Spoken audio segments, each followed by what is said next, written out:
ठरलं तर मग मालिकेच्या पुढील भागामध्ये आपल्याला पाहायला मिळेल की सायलीला आता सगळा तिचा भूतकाळ आठवू लागलाय. या उलट पूर्णाजी आता सायलीला खऱ्या तन्वी समजतंय आणि बऱ्याच गोष्टी ते सायलीला सांगताय. त्याचमुळे सुद्धा सायलीला तिचा भूतकाळ आठवण्यास मदत होते. त्यानंतर खऱ्या तन्वीचे लॉकेट होत जे अर्जुनने लहानपणी दिलं होतं. पूर्णाजी ते लॉकेट आता सायलीला देतात.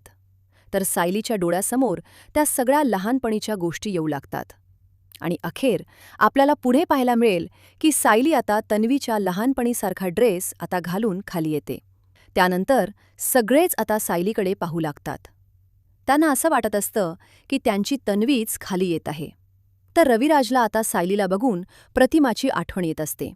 कुठेतरी त्यांच्या मनातही असा संशय येत असतो की सायली ही खरंच प्रतिमाची मुलगी आहे. तर प्रेक्षकांनो, अखेर तुमची आता प्रतीक्षा संपणार आहे. लवकरच सायलीस खरी तन्वी असल्याचं सत्य मालिकेत आपल्याला पाहायला मिळेल.